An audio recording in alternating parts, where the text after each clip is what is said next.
Olá, sejam bem-vindos. Este é O Tema é Direito, um programa do curso de Direito da Universidade Franciscana. Mande as suas sugestões de pauta para cbisaia@gmail.com. Esse e-mail aparece aí na sua tela. E sugira querendo convidados, temas específicos, todos eles relacionados ao mundo jurídico, porque este é o foco central deste programa. Meu convidado de hoje, advogado Roger Moraes de Castro, recém-mestre em Direito. Seja bem-vindo, meu amigo. Obrigado, professor. Agradecer o convite. Sempre muito feliz em retornar à casa onde me formei. Que agradeço. Eu sempre gosto de entrevistar egresso, porque o egresso nos traz o feedback, né, daquilo que foi a trajetória dele aqui na instituição e como vem sendo depois da saída. Eu queria te ouvir um pouquinho sobre isso, quais são os desafios. Eu ainda te considero recém-formado, ainda que tu, né, agora já seja mestre em Direito, não é tão recém-formado assim, mas tem o quê? 5 anos já de formado? 7 anos. Ah, não, já é um pouco mais, então. É. Quais são os desafios e o que tu aconselharia o pessoal que está saindo agora do curso de Direito? O que dá para falar para essas pessoas? Olha, professor, a carreira na advocacia, né, o que eu posso falar, a carreira do advogado, o maior desafio é ter a persistência, né? Saber que no início da carreira a gente sofre, né, paga todos os pecados que tem, come mosca no escritório, porque às vezes a gente abre um escritório e não tem nada para fazer, mas persistir e se especializar em determinada área, né? Eu acredito que todo profissional hoje, seja a profissão que escolher, né, advogado, médico, contador, ele tem que ter uma área específica de especialização, né, e focar naquela área, porque não adianta a gente querer abraçar todas as áreas que a gente não vai fazer nada bem feito. Então, eu acredito que o profissional ele tem que se especializar em uma determinada área, focar naquela área e não desistir jamais, né? Ter bastante contato, conversar com os outros profissionais da área, porque a gente tem que tratar os outros advogados como colegas, como parceiros, né? Questão da indicação, eu faço a área criminal, o outro colega faz a área civil, outro colega faz a área família, empresarial, trabalhista, né? E aí a gente começa a fazer indicação entre os próprios colegas, né? Colegas de confiança, para começar a atuar, buscar o mercado e cada um fazer a sua área bem feita, né? Agora tu traz um dado interessante, né? Uma constatação interessante que é realmente a da especialização. É a necessidade de se aprofundar numa determinada área e seguir o foco nessa área. Nós temos uma tradição na advocacia do clínico geral em Direito. Sim. Que é uma tradição que parece que de uns tempos para cá ela não vem se revelando tão interessante assim. Porque as pessoas, querendo ou não, com o passar do tempo, elas acabam procurando mais os especialistas em determinadas áreas. E isso é algo assim que, né, como disse, vem de uma tradição não muito agradável dentro do mundo jurídico, mas que parece que contribui para uma série de fatores, né? Contribui para que a pessoa tenha segurança no atendimento, contribui para o profissional, né? Porque é muito difícil ser bom em direito criminal, ser bom em direito tributário, ser bom em direito imobiliário. É muito difícil isso. E nós temos uma tradição a romper aí, me parece, dentro do mundo jurídico. Eu acredito que a história da advocacia ela nos demonstra que o clínico geral, né, da advocacia é o que mais tem, né? E agora, recentemente, eu acho que acredito que isso venha mudando, talvez pelo número de advogados que vem surgindo, né? Mas acredito que vem mudando e até pela questão que começa a ficar um pouco mais complicado pelo número de novas ações que vem tendo. O advogado, hoje em dia, se ele começa a abraçar tudo, daqui a um pouco ele está no criminal, está fazendo trabalhista e já é o código do processo civil que mudou, é a CLT que muda. Então o advogado não consegue dar conta disso. O advogado que diz dar conta disso, ele com certeza está dando conta de uma maneira bastante suave, vamos dizer assim, uma maneira bastante pouco profunda, né? E não vai desenvolver um trabalho com perfeição em todas as áreas, né? Então por isso que eu acho que o advogado, ao focar numa área específica, ele consegue se especializar e à medida que ele é conhecido por aquela área, fazer aquela área, direito criminal, ele é um advogado criminalista, ele consegue valorizar a sua profissão e valorizar, aumentar o seu preço, né? Porque aí a pessoa, quando precisa de um advogado criminalista, é o Roger lá, aquele advogado que ele é criminalista, é ele que eu vou procurar. Então, quando a pessoa chega com uma necessidade na minha área, né, eu consigo cobrar o preço que eu acho justo do meu trabalho. Um advogado que ele faz todas as áreas, a gente pode ver que os preços que são praticados, eles já não são os mesmos. A gente sabe que tem advogados ainda hoje que fazem todas as áreas E a gente sofre na questão da cobrança dos honorários. O advogado que faz todas as áreas, ele normalmente não cobra um valor específico para aquela área. Ele cobra um valor baixo, né, às vezes abaixo da tabela da OAB, e aí começa esse aviltamento de honorários. Né? Então, o advogado, por ser especialista, todos os advogados especialistas em determinadas áreas, eles conseguem cobrar um maior valor, né? Porque eles têm um embasamento, eles têm a especialidade por trás deles, eles têm o conhecimento, eles atuam só naquela área, eles conhecem o juiz que atua naquela área, ele conhece o promotor que atua naquela área, ele conhece o desembargador, ele conhece aquela área específica. Né? Então, por isso... É importante também falar que a OAB dispõe uma tabela de honorários. Acho importante falar sobre isso. E aquilo ali, por óbvio, é para ser obedecido por todos, né? Na medida do possível. E é importante dizer que isso faz parte de uma das características da organização da própria Ordem dos Advogados do Brasil. Não é à toa que ela oferece uma tabela para os seus profissionais. E tenho toda a certeza no que eu vou afirmar aqui, no sentido de que é expressamente proibido o aviltamento, a estipulação de preço vil na cobrança de honorários advocatícios. Porque, bom, por várias razões, né? Porque isso aí desnatura a classe, porque isso diminui a categoria. Então, as pessoas às vezes têm dúvida do porquê que tal valor foi cobrado ou deixou de ser cobrado. Consulte a tabela de honorários da Ordem dos Advogados do Brasil, isso é público, né? Está lá no site da OAB e tire essas conclusões. Acho que é importante falar sobre isso. E esse é um tema que a gente não costuma falar muito aqui no programa, né? Porque agora surgiu a oportunidade, foi bom que tu falou nisso. Mas sei que tu estás atuando com mais intensidade na advocacia criminal, né, Roger? Sim. Quais são os desafios do advogado criminalista hoje na tua concepção? Eu acho que o principal desafio do advogado criminalista, quando ele opta em ser advogado criminalista, ele tem que saber que ele está casando com a advocacia criminal. Né? Isso porque a advocacia criminal é uma advocacia muito intensa. É 24 horas por dia. Né? Se um cliente te liga de madrugada, acontecer um flagrante, alguma coisa assim, a gente tem que estar preparado para fazer esse atendimento a qualquer hora. Né? Não tem festa, não tem casamento, enfim, a gente tem que estar preparado para deixar o evento que a gente está para atender o nosso cliente. Então, esse é o principal desafio que o advogado tem que ter. Ele tem que saber que no momento que... Isso eu digo na advocacia criminal porque eu acho que a advocacia que ela te dá mais trabalho fora do expediente tradicional, né?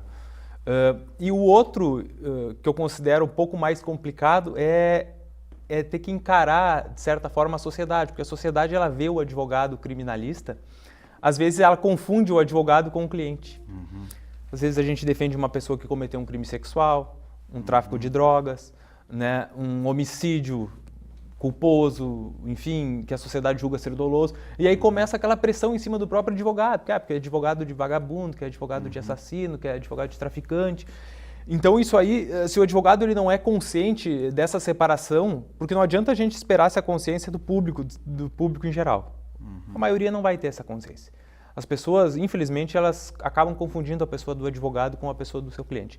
Então, quem tem que estar preparado para isso, blindado para isso, é o próprio advogado. É saber que as pessoas vão te cobrar, que as pessoas vão te execrar, que vão te chamar de um monte de coisas, né? Vão te ofender, vão ofender tua família, vão te chamar de, olha, infinitas coisas. E isso a gente tem que ser blindado para isso, não deixar isso entrar, né? Porque senão a gente vai acabar ficando louco. Faz parte do amadurecimento profissional. Faz parte do amadurecimento. Agora, é importante dizer para os desavisados que todo mundo tem direito a um advogado, não interessa a conduta que foi praticada. Né? Às vezes as pessoas acham que, como é que tem um advogado que tem coragem de defender esse cidadão? É uma garantia constitucional ter direito à defesa, ser defendido, e não só ser defendido com capacidade, né? Com tarimba para isso. Até porque nós temos N casos, e o direito criminal é muito privilegiado para isso, de substituição de defesas quando elas são insuficientes. Claro que para o profissional isso é algo desagradável, mas acontece, a gente sabe que acontece no dia a dia criminal. Por falta de defesa, né? Todo mundo tem direito, como o senhor disse, todo mundo tem o direito à defesa e uma defesa plena, né?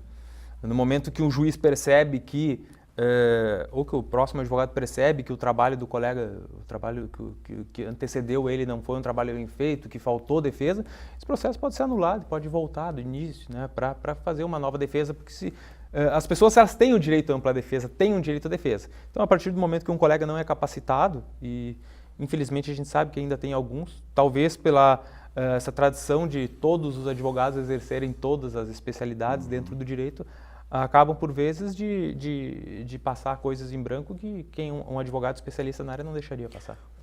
O Código Penal brasileiro de 1940, tu vê o direito penal como algo estático, né, como algo que não se transforma com o passar dos anos, das décadas, ou não? Na tua percepção, ele está em constante mutação e o sistema hoje, né, 2018, século XXI, está um pouco atrasado em relação a essa questão? Não, eu acredito que o Código Penal, ele claro, ele é de 1940, 1942, parece, e ele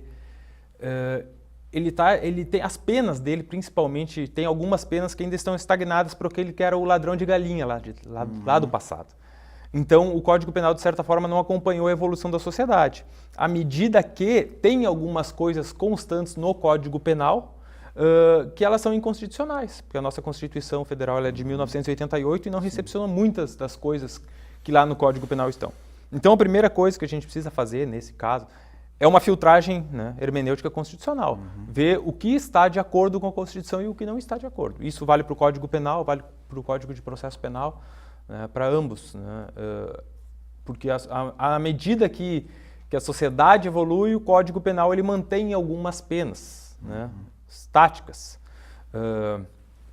o que de certa forma não abrange o momento atual. Tanto é que as pessoas elas pugnam por maiores penas, maiores, né, a gente sabe que essa indignação popular por maiores penas, isso, enfim, ela vem muito devido ao aumento dos índices de violência. Sim. Isso a gente tem total ciência. Mas o nosso problema não é nem na questão das penas, é na questão de alguns processos, e isso vem se alterando. O Código Penal, apesar dele ser lá de 1940, ele vem passando por algumas reformas, por algumas leis que vão se alterando com o tempo, para necessidade, né? Ele tem que ser um código, não é porque ele foi feito em 1940 que todas as regras têm que ser exatamente iguais às de 1940. Era outra sociedade. É outra sociedade, ele vai se evoluindo à medida. Esse sempre é um tema interessante de se conversar, de enfrentar. Eu vou te pedir licença para a gente fazer um breve intervalo, 30 segundos, e depois a gente retoma a conversa mais ou menos por aí. Pode ser? Pode ser. Então fique conosco, como disse, nós já retornamos, é super rápido. Não saia daí.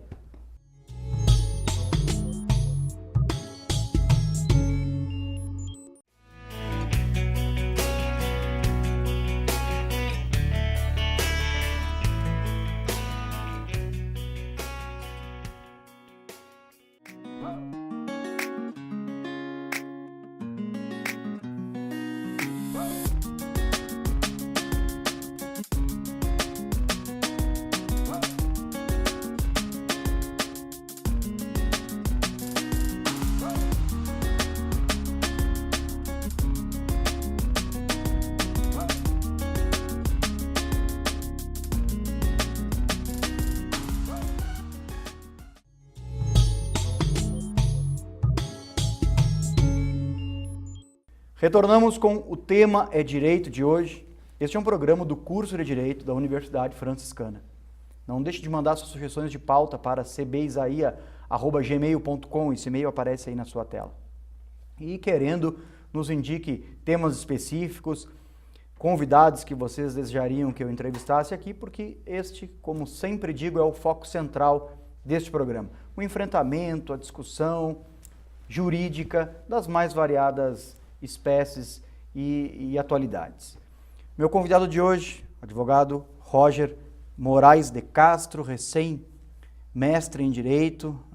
Como é que foi essa... Por que tu visualizas a importância de se fazer um mestrado em Direito hoje? No que isso agrega na tua concepção? Eu acho que o mestrado ele nos ensina a pensar o direito de outra maneira, né? O direito fora da caixa, vamos dizer assim.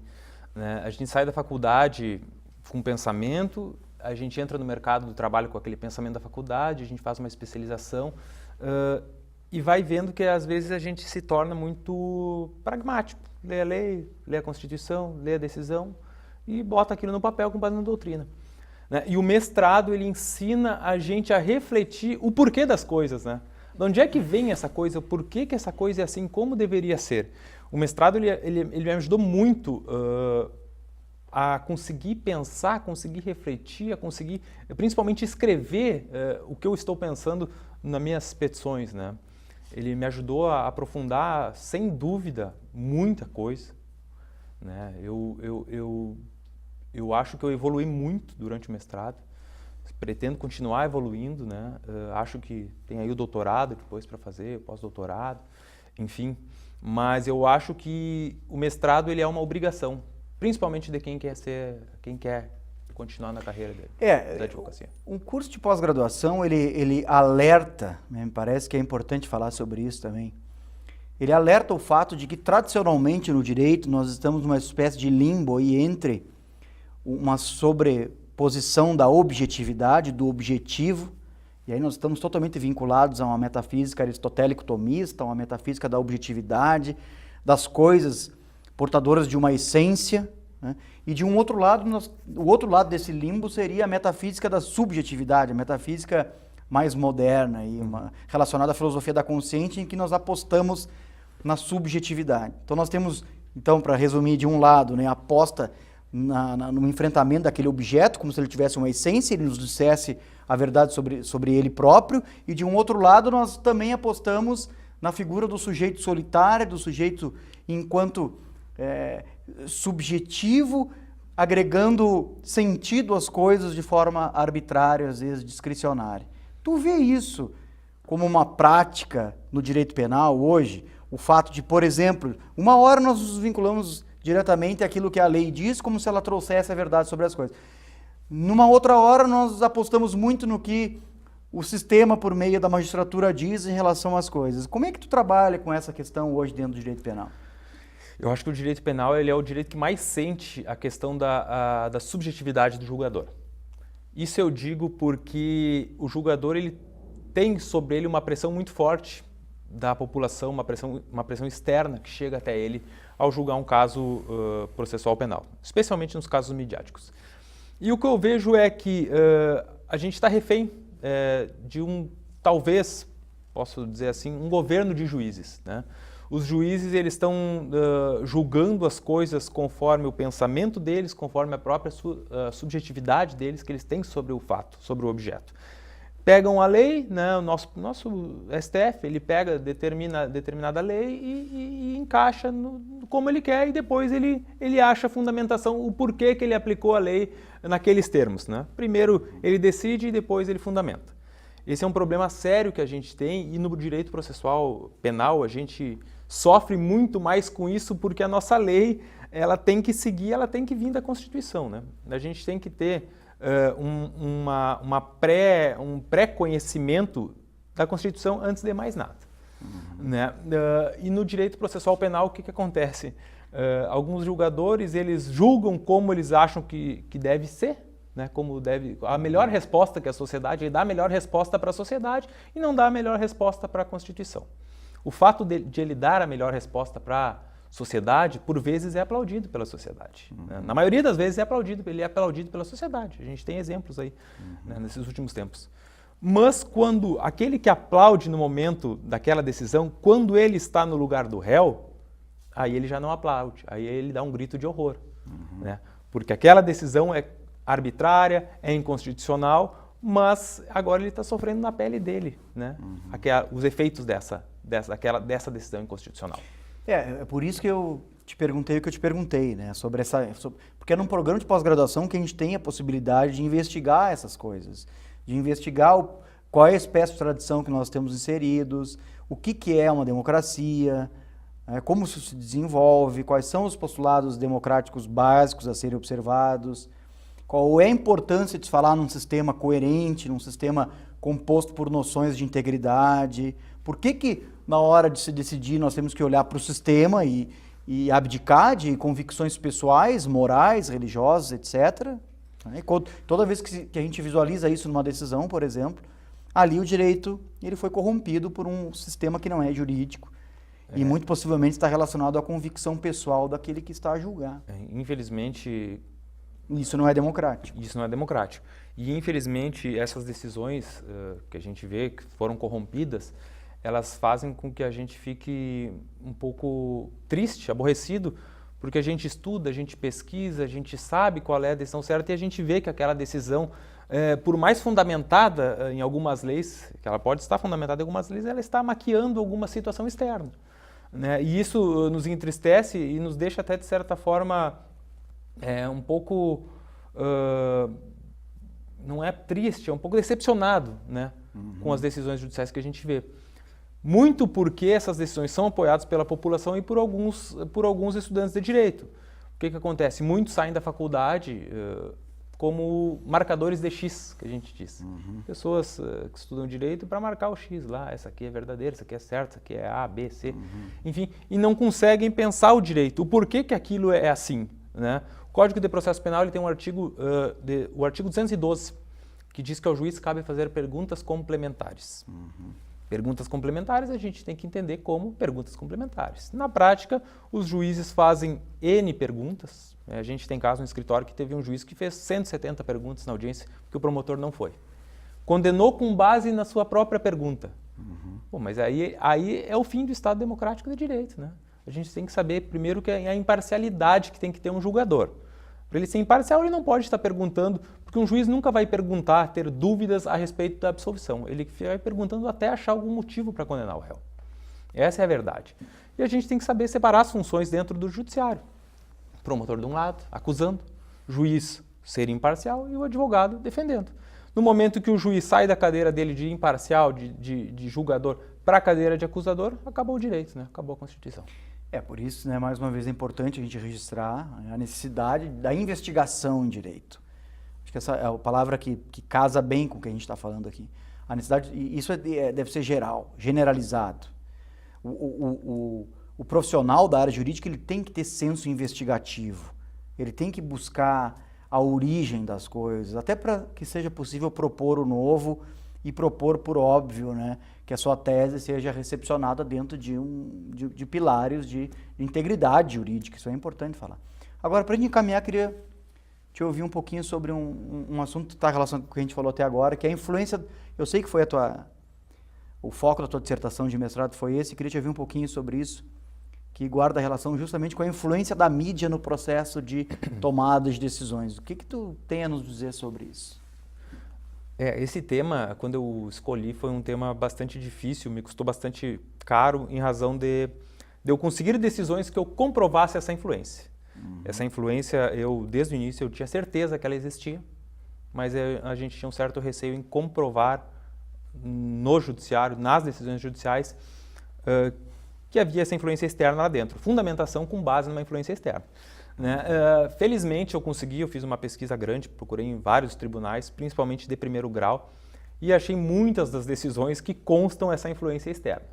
Né? Em razão do município ser pequeno, achei decisões em razão do Facebook, né? De discussões no Facebook, de marcação de momentos para lutar por algo ou algum objetivo, lá na internet, né? A gente combinou determinado local, vamos fazer uma passeata, uma carreata para prender aquela pessoa, aquela vítima. E isso acaba influindo no processo penal, né? Por vezes os magistrados maquiam isso, mas algumas vezes eles deixam transparecer. Né? Tem decisões que vêm que alguns juízes até determinam que a sociedade ela deseja uma maior punibilidade do réu. E o juiz ele fixa a decisão dele com base nisso, né? Que com ele não vai ter essa história da polícia prende e o juiz solta. Com ele, a polícia vai prender e ele vai continuar preso. Só que as pessoas têm que entender que para uma pessoa continuar presa, ela perder o que é de mais sagrado nela, que é a liberdade, ela tem que ter alguns requisitos na lei que autorizem que o juiz faça isso, né? E esses elementos externos eles estão entrando no judiciário, eu não sei se é por pressão, além da pressão popular, por uma pressão política vinda de cima, né? Isso é uma coisa que eu não posso afirmar, mas eu suspeito que tem alguma influência política também nisso. Né? Começa a vir as ordens lá de cima para, olha, os índices de violência estão crescendo, vamos, enfim. É difícil a gente fazer uma afirmação dessas, mas eu acho que está acontecendo isso, de certa forma. Roger, eu queria agradecer a tua disponibilidade. Sei, né, que as agendas são super apertadas, mas em nome aqui da TV da UFN, em nome da instituição, do curso de Direito, eu agradecer a tua presença, dizer que as portas estão sempre abertas a ti. Eu que agradeço, professor, agradeço aos telespectadores e dizer que estou sempre à disposição da TV UFN. Quando precisar, é só chamar que a gente acerta um horário na agenda e vem aqui. Isso, nós que agradecemos. Agradecemos a você também pela audiência e fique ligado nos próximos programas da TV da Universidade Franciscana. Até a próxima!